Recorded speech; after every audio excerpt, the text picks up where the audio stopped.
This is what really is my sort of slogan today, that we need to move from going to target the lowest cost per unit of output.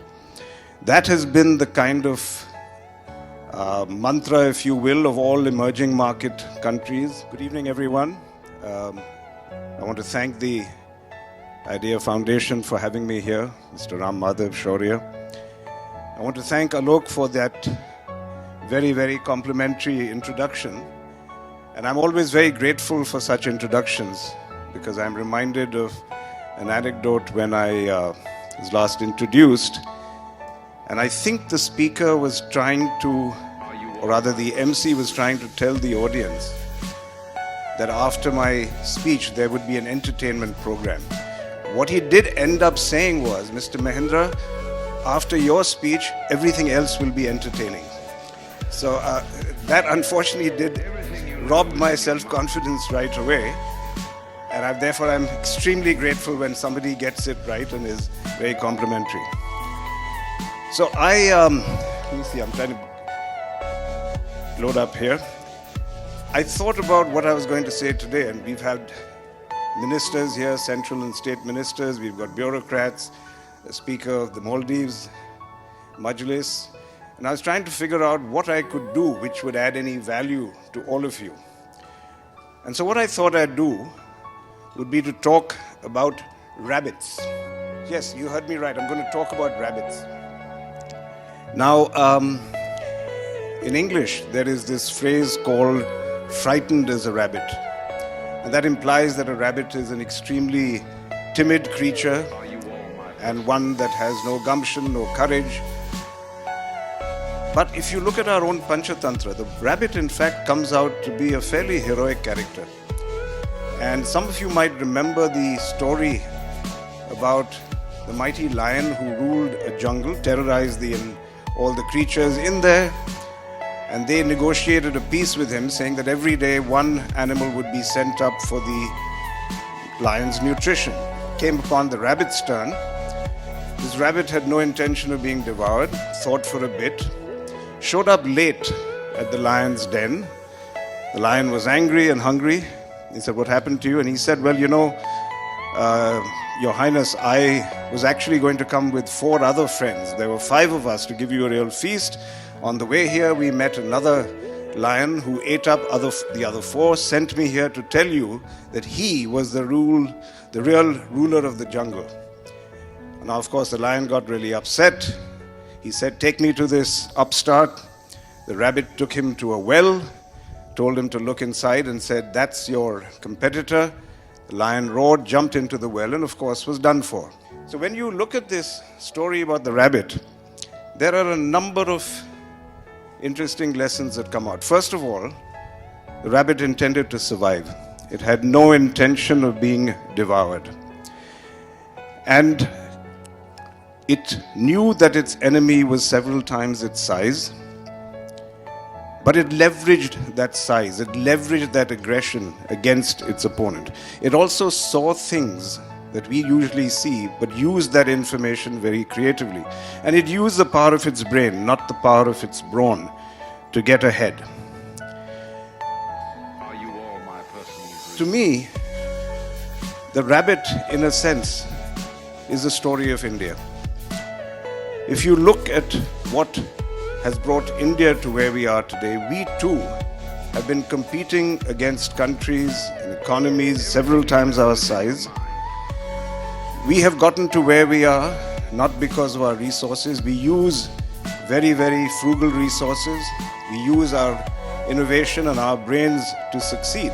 And above all, of course, we intend to survive. To me, this ability of doing more with less is India's real advantage. That is our unique strength. Now, I am on Twitter fairly often, and I find it an amazing medium to see how this Indian ability to do more with less is rampant everywhere. One of the good things about social media is that it's been able to show us what our population all around the country can do, leveraging the power of the brain, lowering all the guards of the competitors and using very, very frugal resources to win the battle. And I thought I'd share some examples. Now, this is a shoemaker in the north who put up this, and I was intrigued when I saw this on a WhatsApp forward. And he rebranded himself as Juton Ka Doctor. And I was fascinated by this man, Juton Ka Hospital, as he said. And I actually reached out to him. I asked my team to reach out to him, and I asked this man, can I invest in you? And fascinatingly, he said, I don't want anything except a better kiosk to work with. I was delighted that, in fact, our design team, which normally designs our automobiles, created this kiosk for him, which still is an upmarket hospital for him. Here's another example. There was a video clip that came around of somebody obviously had a machine broken down, their excavator. So they just took an old khatia and put it attached to that and used the khatia to move the sand away. So I nicknamed that the khatia-vator. And then you had this one, the person who hails from Gujarat, who's physically challenged, but uses waste material to build e-bikes. I don't have to explain what this is. Once again, just simple, innovative thinking. And this one was fascinating. This was a hydraulic door stopper from just a water bottle.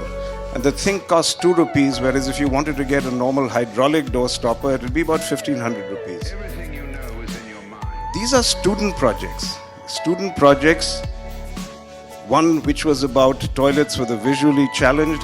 The one up there was a solar-powered ironing stand.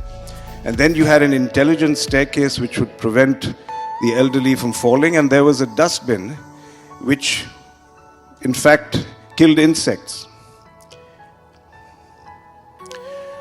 This is a project of a 7th standard dropout who built a digging machine which can dig up groundnuts in an hour, which would take 100 laborers to do. And this one was a trench digging machine, again from a 5th standard dropout. And all of these, by the way, are available on the National Innovation Foundation website. These were part of a program or a competition called Ignite. And this was a trench digging machine that literally liberated a number of laborers from toiling in the blazing sun. This one I borrowed from Dr. Mashelkar, who all of you know, one of our most distinguished scientists. And this one was fascinating. He said that he met some young engineer who said he wanted to invent a toothbrush which would cost 1 rupee. And Dr. Mashelkar told him, I am a polymer engineer, there's no way you're going to achieve that. So what this gentleman did was he took bristles, attached it to a piece of Velcro, which you just attach to your finger. And obviously it gets into the deepest recesses of your mouth, and that costs a rupee. He achieved that. So, once again, I just want to say the success portion really for India is, as Mr. N.K. Singh said, the power of innovation. It's innovation which, of course, admittedly is incremental, but it improves the lives of people around us. It's irrepressible. It's available all around the country. So to summarize the good news, innovation is alive. Good news, Mr. Singh, that it is alive, and social media has shown us that it's in fact thriving. It needs to be unearthed. It needs to be found. Now, the fact is that we all criticize social media for how it intrudes on our lives, but as I gave you those examples, it's something that has been in fact provoked by social media. People want recognition, and I say that all of us should turn out to be people who are constantly on the lookout for these kinds of inventions. Cost cum competence is India's strength. Not just low cost labor, it's also about our intelligence combined with the low cost approach, which is our strength. And I think we need to leverage Indianness. We need to leverage this capability we have to create new innovations at an incredibly frugal cost, which really is our strength. We need to apply that. But there's a big but, which I need to share. And the fact is, this is the Index of Global Innovation, the most recent one. And as we can see, even though China has broken into the top 20, we still are fairly low down on the list. So if I'm making the strong case that we have a strong innovation streak in us, then why are we not moving higher on this list? And my view is that jugaad is just not enough. Now that sounds odd after I've given you so many examples of jugaad in those photographs that I showed you. I constantly retweet these elements of jugaad. So I am a believer in that spirit, but it just isn't enough. There is a trap in the jugaad phenomenon that it makes us complacent. It makes us think that what we are doing is fine. But jugaad is about making do. It's about compromise. It's about constrained resources. So it's a wonderful skill that we've exercised over time to do more with less. But it does sometimes involve compromises with quality. And it does not lead us to the kind of quantum innovation that India needs to really solve its large-scale problems. So we need to move away from that model. And what I'd like to propose is, and Arnab is here. When I first did this, if you remember, we were in a Google Hangout where I talked about this, Arnab. And I said we need to move from jugaad to jhakaas. Now, I don't know how many of you know the word jhakaas. It's a Mumbaikar phrase. Thank you. I see some Mumbaikars here. It's a phrase that's come from Marathi, but it's become street lingo in Mumbai. And if you watch any Bollywood film, I'm sure that Mumbai street lingo is used. Jhakaas really means awesome, unbelievable. That's what jhakaas means. So we need to move to that kind of model, if you will. So what is holding us back? And I want to talk about these handcuffs, which I refer to as invisible handcuffs. And I'll enumerate them. There is an incredible embedded risk aversion in all Indians. Ye naak kat jayegi phenomenon. And there are many reasons why one can analyze the reasons for this. Many sociologists among us. Perhaps one of the submissions I would make is that for a country that was poor as we have been, if you failed, it was a matter sometimes of life and death.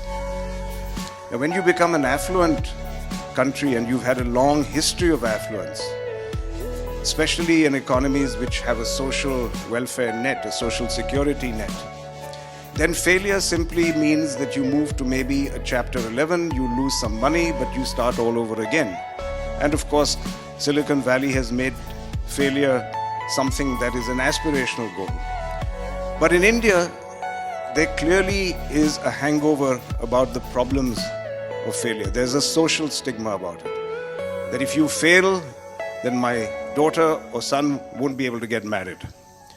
I'm glad I hear that's changing, that now people actually are looking for startup characters because they believe those people might in fact become billion-dollar owners. So there is a little bit of a change, but I think it's a major hangover. The other one is that we love our comfort zone. It's again an offshoot of this fear of failure. And I like to tell this story because I have a very good friend of mine who's a major owner, an owner of a major footwear chain. And he came out with this wonderful brand called Mochi, which in fact is an upscale brand for him. And it's a very good brand and it's got outstanding footwear that comes. But I asked him, I said, why haven't you gone abroad? Why isn't there a Mochi store on Oxford Street, on any high street in London? What is the real difference between Mochi and Gucci? Nobody really knows what Gucci means. So if you went out and called yourself Mochi, there's no reason why Mochi should not be the new Gucci. And frankly, his answer was simply, well, I don't know. It's tough, and I'm happy doing what I'm doing. So this is the kind of comfort zone that all of us are prey to. And finally, we don't invest in ourselves. And the example I want to give When I say don't invest in ourselves, I don't even mean, I mean, of course, personally, but I also mean we don't invest in scale. We don't invest in the kind of capacity that we need, the kind of advertising we need. And the best example of that really is the Simputer. This was a device invented in 2002. And it was a handheld computer available for 10,000 rupees. The inventors wanted it to revolutionize rural India. It had remarkable inventions on it. It had an accelerometer, which was incorporated in the iPhone later on. It involved, you could write on the screen and swipe, features that came in the iPhone later. And it's one of the best known failures of India. And the reason was because, one, of course, they were not able to invest in scale. They didn't find the resources to do it. The government kept promising orders but never gave them the orders that were required to give them the scale. But think about it. If this had succeeded, where would India be today on the map when it came to smart devices? So you may ask me, so what have you done? You've been talking. What about the risks you took? I'm going back to the same time, 2002. I remember when we were just making vehicles that didn't even have hard tops. And we were involved in doing an incremental project, which was going to make a long utility vehicle that could seat 13 people. When I got a call from my R&D guys saying, can you come over, we want to show you something. And they said, you know, we are doing that other project, but this is what we really want to do. And they showed me a design, a 3D design of the Scorpio. They said, we think this is what India really means. So I said, well, that's not the project you told me you're doing. This is really the future of Mahindra. How much is it going to cost? And I almost had a heart attack there when they said 600 crores back in 2002, or $120 million, which was more than we had ever spent on any kind of vehicle.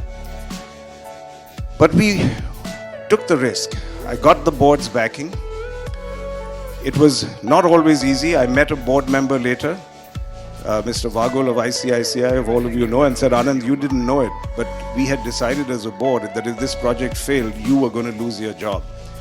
Now, I'm glad I didn't know that. Otherwise, I might have probably stuck to my comfort zone. But we persevered, and I remember that when we first showed the project to the chairman of Ford Motor, and Ford was a partner of ours at that time, and I showed them the clay model of this in London. And Alex Trotman, the chairman, was there along with the vice chairman, Wayne Booker. And Wayne got very excited and he said, you know, we're going to give you 40 engineers to help you make this. And I remember Alex turning around to him and saying, Wayne, let's not do that. Because if we give them those 40 Ford engineers, this thing's going to turn out looking like, smelling like, costing as much as a Ford vehicle. But if these guys do this for $120 million, we better be asking their engineers to come out and tell us how they did it. And the rest is, the best thing he did for us was to deny us those 40 engineers. And denial-driven innovation sometimes is the most successful. I couldn't, of course, resist showing this picture, which is familiar to most people here, because the best endorsement we ever received, of course, was from Chief Minister Modi, who then, this is a picture of him going for his swearing in, where unfortunately he got out, and after being sworn in, he moved into a BMW. So one of my projects still is to go back to him and try to get him to come back to his beloved chariot of old. What are we doing now? You said, Anand, that's 2002. That's a long time ago. So we are taking some more risks. And I suspect my job may be on the line again. This is the Battista. It's a car designed by Pininfarina, which is one of the world's most renowned design and styling firms, which was in financial trouble, so Mahindra acquired it. And I remember telling the family member, Paolo Pininfarina, that if you let us buy your company, we will fulfill your grandfather's dream, which was to make a car that bore his name and not just design cars for Ferrari and the others. That's one of the reasons we got the deal. We have designed this car. It is going to be not an inexpensive car. It's $2 million a car. We're only going to make about 100 of them. We introduced it a year ago, the concept, but the fully drivable vehicle will be visible this year in Pebble Beach, California. It goes from 0 to 100 in 2 seconds. It's fully electric. It has a range of 450 kilometers, electric range, and top speed is 375 kilometers. Why is an Indian company doing this? Because we want to move out of our comfort zone. And we know, we are not stupid, we want to take calculated risks. We know that we could not sell a $2 million car branded Mahindra. So we bought a brand that could conceivably sell this car, but we applied our Indian frugal mindset because this car is going to be developed at a fraction of the cost that other companies have been trying to develop such cars. They've spent billions of dollars and we'll be spending considerably less. So I'm not here to advertise this. As I said, I might lose my job over this, but I just wanted to tell you that I wasn't here to just give speeches and sermons without actually walking the talk. So this is what really is my sort of slogan today, that we need to move from going to target the lowest cost per unit of output. That has been the kind of mantra, if you will, of all emerging market countries. They come in and they say, we are going to be the inheritors of the new lowest cost capabilities. I don't think we have to target simply being lowest cost per unit of output. Those days are over in any case. What we have to do is target the lowest cost per unit of innovation. So we have to use that old skill we have, that entrepreneurial urge. We have to use it, however, to build high quality, to build it at a very frugal cost. But it must be innovative, it must be disruptive, and it must disrupt the world, and it should be at scale. If we can do that, that I think is the direction that India needs to take. So effectively, we have to move from jugaad to jhakaas. If we can do that, then we seriously will inherit the world. So I just wanted to share a little clip from a film called Sui Dhaga, which some of you may have seen, because I think all of this is about self-belief, really. And I thought this was a very charming film which showed the kind of leap you can make if you have self-belief. It's a plot of a film. But effectively, these were people who were lower middle class people who got fed up of working for somebody else. So they bought a sewing machine, decided to create a fashion house of their own, went through a lot of trials and tribulations, and ultimately appeared in front of a panel that was going to fund fashion designers. And as you know, it has to have a happy ending. Any Bollywood film does. And so they did actually win the award, and they were effectively selling their designs all around the world. Now that's the kind of gumption, that's the kind of courage you need. Because that will take us from the pictures we saw, the khatiya waiters and so on, the shoemaker. When they get out of their comfort zone, when they take risks, that is when you'll get that kind of outcome. That's the Sui Dhaga message, really. And I think the Prime Minister himself is very keen on seeing that we encourage startups and move to self-employment. But effectively, it's about moving from the impossible to the unstoppable. But I just wanted to share with you, why is it that I believe so much in this vision of jhakaas? Am I simply playing to the gallery? This audience would love to hear stories about how India should aim high and be ambitious. But I want to share with you a personal story. It's an experience that I had, and I hope it will explain why I believe so much in the indigenous power, in our native power of innovation. I have two daughters. The younger one is now 33 years old. She's the mother of my grandson. When she was 1 year old, she was playing with a small glass bottle, a homeopathic bottle, and she fell. And the glass broke and severed a tendon in one of her fingers. We discovered that a severed tendon is a very serious matter. It might lead to immobility of the finger. We needed to get surgery quickly. So what did we do? We went to London. I went to Harley Street and asked for the best surgeon in the world. Are you all my person? The surgeon said, fine, I have to keep it immobilized after I repair the tendon. It'll take a month. So we sat in London for a month, waited with bated breath to have the cast come out of this 1-year-old. When the cast came out, much to our dismay, my daughter's finger still wasn't moving. And the doctor had no clue. He said, oh, I'm sorry, it didn't work. And he said, you know, the problem is that even when you join the tendon, it's not the surgery that is difficult. It's really the scar tissue that builds up during the healing. But if you get too much scar tissue, then it gets immobilized again. And he didn't have an answer. He was clueless.